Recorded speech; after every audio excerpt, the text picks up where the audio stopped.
प्रिय विद्यार्थियों, आपका स्वागत है आशीष पीसीएम क्लासेस में। तो आपके लिए एक प्रश्न दिया गया है, कह रहा है, तो क्वेश्चन इस प्रकार दिया गया है, कह रहा है जिंक, कैडमियम व मरकरी डी ब्लॉक के तत्व होने के कारण भी इन्हें संक्रमण तत्व नहीं कहा जाता, क्यों? तो इसका हमें जवाब देंगे, तो आप देखें। तो मैंने आपको बताया था संक्रमण तत्व क्या होते हैं, जिनमें डी कक्षक अपूर्ण हो परमाणु आयनिक अवस्था में, ठीक है। तो जिंक, कैडमियम तीनों की हम बात करते हैं, इन्हें क्यों नहीं कहा जा रहा। तो यहाँ पर आप देखें जिंक, कैडमियम, मरकरी, इसका परमाणु क्रमांक कितना होता है 30, इसका 48, इसका 80, ठीक है। अब एक किस प्रकार की अवस्था में, परमाणुवीय अवस्था में, परमाणु वाली अवस्था में, ठीक है। कौन सी अवस्था में? परमाणुवीय अवस्था में है। तो इस अवस्था में इनका इलेक्ट्रॉनिक विन्यास कितना होगा, मैंने आपको लिखाया। जिंक का कितना होता है 18 तक अर्गन काम कर गई, फिर 4s2 20 हो गए, फिर 3d10, ठीक है।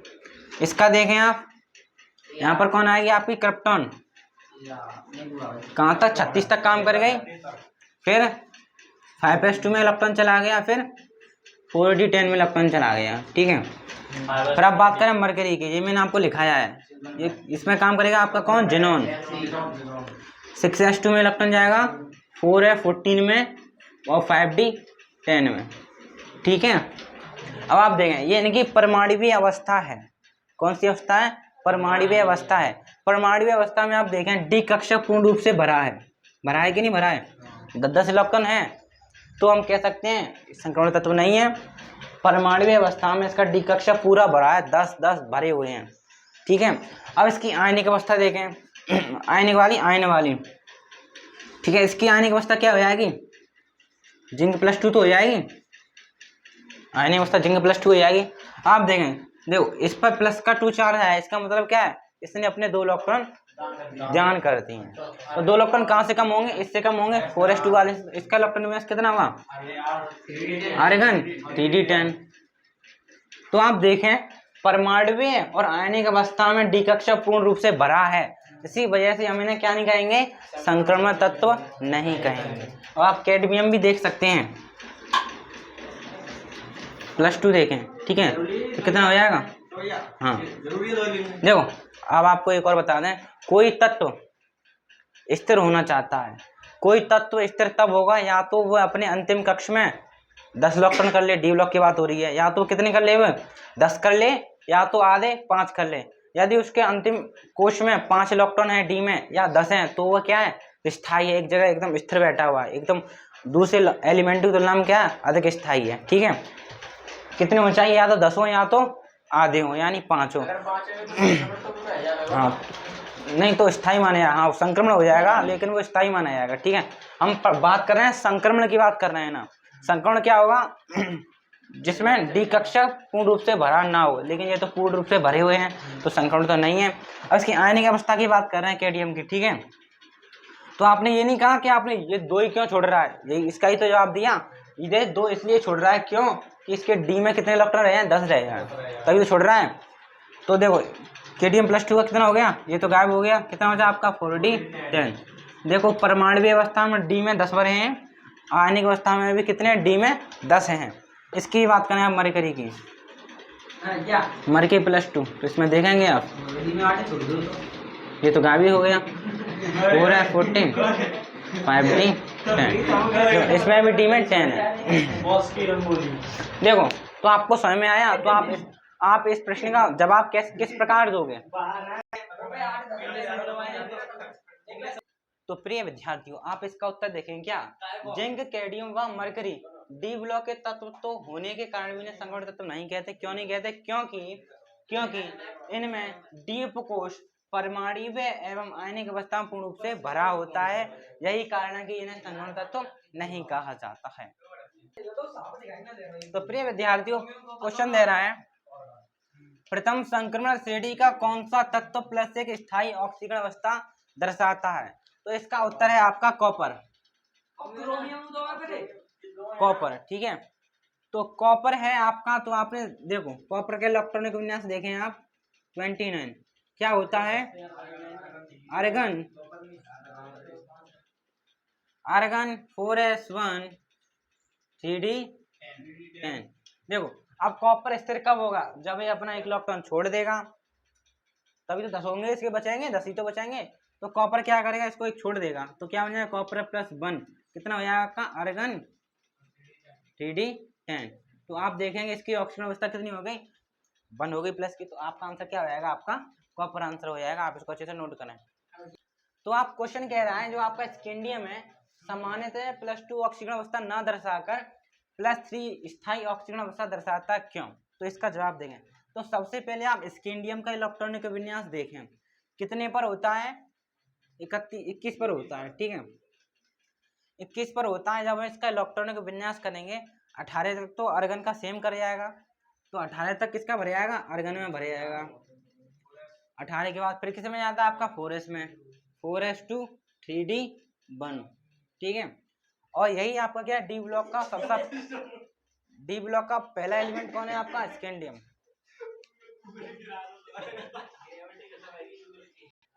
सामान्यतः हम स्कैंडियम के जब इलेक्ट्रॉनिक विन्यास की बात करते हैं तो इस प्रकार होता है, ठीक है। अब कह रहा है +2 ना होगा +3, ऐसा +3 होता क्यों होता है। देखो सबसे पहले आप +2 देंगे, +2 में क्या कमी निकल कर आएगी। देखो जब हम देंगे स्कैंडियम +2 का इलेक्ट्रॉनिक विन्यास देखें, तो आप देखें स्कैंडियम +2 का इलेक्ट्रॉनिक विन्यास देखें ध्यानपूर्वक। देखो स्कैंडियम +2 का इलेक्ट्रॉनिक विन्यास कितना होगा, देखो +2 आया, इसका मतलब इसे 2 इलेक्ट्रॉन त्याग दिए अपने, ठीक है। देखो इलेक्ट्रॉन सबसे पहले क्या से जाएंगे, S से जाएंगे, तब D का नंबर आएगा। तो यहाँ से 2 इलेक्ट्रॉन चले गए, तो क्या बचा आपका 3d1। क्या स्कैंडियम +2 स्थायी है, नहीं है। अगर D में आपके 5 होते तो स्थायी होता, 10 होते तो स्थायी होता, इसमें तो 1 है, ये तो स्थायी नहीं है, ठीक है। अब बात करते हैं स्कैंडियम +3 की। इसका मतलब इसने 3 इलेक्ट्रॉन त्याग दिए हैं, तो इसका इलेक्ट्रॉन क्या होगा, आर्गन। क्यों, देखो 2 यहाँ से चले गए, 1 यहाँ से चला गया, तो 3 बच गए। और आर्गन क्या है आपके, नोबल गैस है। तो आपके स्कैंडियम +3 ने नोबल गैस का क्या कर लिया, नोबल गैस का इलेक्ट्रॉनिक विन्यास धारण कर लिया।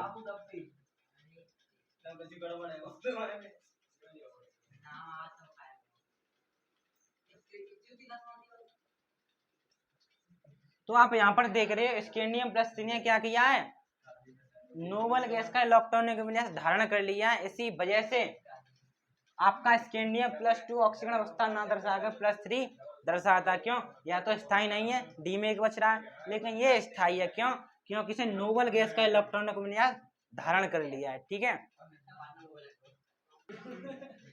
तो आप इसका उत्तर देखें, तो हमने उत्तर लिखा, क्या लिखा, स्कैंडियम +2 के 3d ऊर्जा स्तर में देखें आप 1 इलेक्ट्रॉन है, जबकि स्कैंडियम +3 में यह 3d से 1 इलेक्ट्रॉन पर त्याग कर नोबल गैस का इलेक्ट्रॉनिक विन्यास धारण कर लेता है। इसी कारण स्कैंडियम +3 आपका क्या होता है, स्थायी ऑक्सीजन अवस्था दर्शाता है। आशा है आपको यह उत्तर समझ में आया होगा, आप इसको अच्छे से नोट करेंगे। धन्यवाद। नहीं है अभी। तो प्रिय विद्यार्थियों, आपके लिए प्रश्न दिया गया, क्वेश्चन कह रहा है, आप देखेंगे प्रथम संक्रमण श्रेणी के ऐसा कौन सा तत्व है जो सबसे अधिक ऑक्सीकरण अवस्था दर्शाता है, क्यों दर्शाता है, ठीक है। तो इसका उत्तर लिखेंगे आप, क्या, मैग्नीज। क्या, मैग्नीज। प्रथम संक्रमण श्रेणी का आपका मैग्नीज एक ऐसा तत्व है जो अधिक मात्रा में ऑक्सीकरण अवस्था दर्शाता है। अब क्यों, देखें उत्तर। देखो मैग्नीज कितने पर होता है आपका, 25 पर होता है। इलेक्ट्रॉनिक विन्यास देखें इसका, आर्गन 4s2 3d5, ठीक है।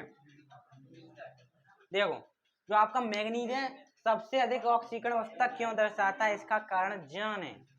देखें तो आप देखेंगे इसके 3d उपकोष में 5 इलेक्ट्रॉन है, कितने इलेक्ट्रॉन है, 3d उपकोष में 5 इलेक्ट्रॉन है, जो कैसे हैं, अयुग्मित हैं, अयुग्मित जिनका जोड़ा नहीं है।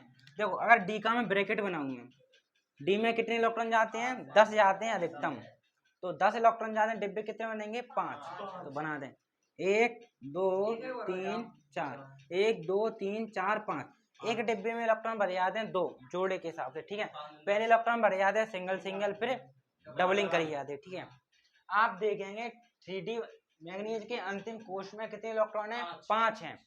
तो 5 इलेक्ट्रॉन भरो, 1 2 3 4 5, 5 ही हैं, 5 ही भरे जाएंगे। आप देखेंगे उस पांचों के पांचों सिंगल हैं, सिंगल है यानी अयुग्मित हैं। युग्मित नहीं, युग्मित का मतलब पेयर, जोड़ा। अयुग्म मतलब जोड़ा नहीं है। तो आप देख रहे हैं क्या, मैग्नीशियम के अंतिम कोश में 5 इलेक्ट्रॉन हैं जो कैसे हैं? अयुग्मित हैं। इन्हीं अयुग्मित इलेक्ट्रॉनों के कारण जो आपका मैग्नीज है सबसे अधिक ऑक्सीकरण अवस्था दर्शाता है। अगर आपसे कोई पूछे मैग्नीज अधिकतम ऑक्सीकरण अवस्था दर्शाता है क्यों, तो आप क्या बताओगे? क्योंकि इसके अंतिम कोश में 5 इलेक्ट्रॉन हैं जो कैसे हैं? अयुग्मित हैं। इन्हीं अयुग्मित इलेक्ट्रॉनों की वजह से यह अधिकतम ऑक्सीकरण अवस्था दर्शाता है, ठीक है। तो आपने उत्तर के रूप में देखा, क्या देखा? देखो कौन सा तत्व है? मैग्नीज तत्व। क्यों का उत्तर मिला इधर, क्योंकि इसके डीप कोश में 5 इलेक्ट्रॉन पाए जाते हैं और पांचों के पांचों क्या होते हैं? अयुग्मित होते हैं। इन्हीं अयुग्मित इलेक्ट्रॉनों के कारण यह अधिकतम ऑक्सीकरण अवस्था दर्शाता है। आप इसको अच्छे से नोट करें। तो आप प्रश्न देखेंगे, ये टेक्स्ट को छोड़ेंगे। Mn+2 के यौगिक Fe+2 की अपेक्षा अधिक स्थायी है, जबकि Fe+3 के यौगिक Mn+3 से अधिक स्थायी है। जो आपको बताना है क्यों। देखें मतलब जब Mn+2 की तुलना Fe+2 से करें तो यह अधिक स्थायी है, लेकिन जब Fe+3 और Mn+3 की तुलना करें तो यह स्थायी है। क्यों? देखें तो आप इसका उत्तर देखेंगे। तो सबसे पहले आप मैंगनीज और आयरन का इलेक्ट्रॉनों के विन्यास लिख लें, सादा वाला, ठीक है। तो मैंगनीज आपका 25 पर, आयरन आपका 26 पर, ठीक है। तो मैंगनीज का इलेक्ट्रॉनों का विन्यास देखें कितना होगा? 18 तक आर्गन 4s3d5, ठीक है। आयरन का देखें आर्गन 4s2 3d6, ठीक है। अब देखो अभी तो हम प्रश्न में प्रवेश कर रहे हैं। कह रहा है Mn+2 प्राप्त करें। कैसे प्राप्त करोगे? जब आप इसमें से 2 इलेक्ट्रॉन छोड़ोगे तभी तो आपको Mn+2 प्राप्त होगा। तो देखें Mn+2 देखा हमने, तो 2 इलेक्ट्रॉन गए, कहां से गए? यहां से गए। तो क्या बचा आपका? आर्गन 3d5, ठीक है। आप Fe+2 कैसे प्राप्त करेंगे? जब आप इसमें से 2 इलेक्ट्रॉन हटा दोगे तो Fe+2 कितना हो जाएगा? जब यहाँ से 2 इलेक्ट्रॉन चले जाएंगे, आर्गन 3d6। अब आप देखें इन दोनों की तुलना करें, कौन स्थायी है? ये वाला के ये वाला? ये वाला अधिक स्थायी। क्यों? क्योंकि डी उपकोश में 5 इलेक्ट्रॉन है, इसके में कितने हैं? 6, इसलिए यह कम स्थायी है, यह आपका अधिक स्थायी है। तो हम क्या लिख लेंगे उत्तर में? Mn+2 के अंतिम डीप कोश में 3d5 का इलेक्ट्रॉनिक विन्यास पाया जाता है, इसलिए यह क्या? अधिक स्थायी है। लेकिन मैग्नीज वाले में नहीं पाया जाता, इसलिए इसकी तुलना में ये कम स्थायी है, ठीक है। तो ये तो किसका काम हुआ?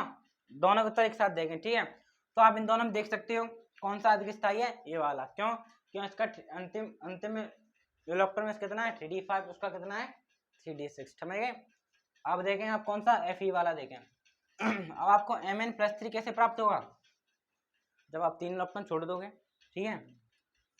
तो Mn+3 कब प्राप्त होगा? जब आप 3 इलेक्ट्रॉन छोड़ोगे। दोस्तों यहाँ पे जाएंगे, एक यहाँ पे जाएगा, ठीक है। तो आपको अच्छा आर्गन ये तो चला गया, एक यहाँ से कम है 3d4। अब Fe3 की बात करें, Fe+3 3 इलेक्ट्रॉन कम करने हैं, 2 यहाँ से एक यहाँ से, आर्गन 3d5। तो अब आप देखें इन दोनों में कौन अधिक स्थायी है? आपका ये वाला अधिक स्थायी है। क्यों स्थायी है? क्योंकि इसके अंतिम कोश में इलेक्ट्रॉन में कितना है? 3d5 वाला, इसका 4 वाला, इसलिए एक कम स्थायी हो गया, वो आपका अधिक स्थायी होगा, ठीक है। तो यह तो आपको उत्तर देने का तरीका निकल कर आया। आप इसी को देखकर आप प्रश्न का उत्तर लिख सकते हैं। ठीक है, तब तक आप इसको अच्छे से नोट करें, हम उत्तर लिखेंगे। तो प्रिय विद्यार्थी आप इसका उत्तर देखें, हमने उत्तर क्या लिखा, चूंकि Mn+2 में 3d5 इलेक्ट्रॉन विन्यास होने के कारण यह Fe+2 से क्या है, अधिक स्थायी है। इसी प्रकार Fe+3 में 3d5 इलेक्ट्रॉनिक विन्यास देखें आप, 3d5 इलेक्ट्रॉन विन्यास है होने के कारण यह Mn+3 से क्या है, अधिक स्थायी है। ठीक है, आशा है आपको इसका जवाब पसंद आया होगा। आज के लिए प्रिय विद्यार्थी इतना ही, थैंक यू।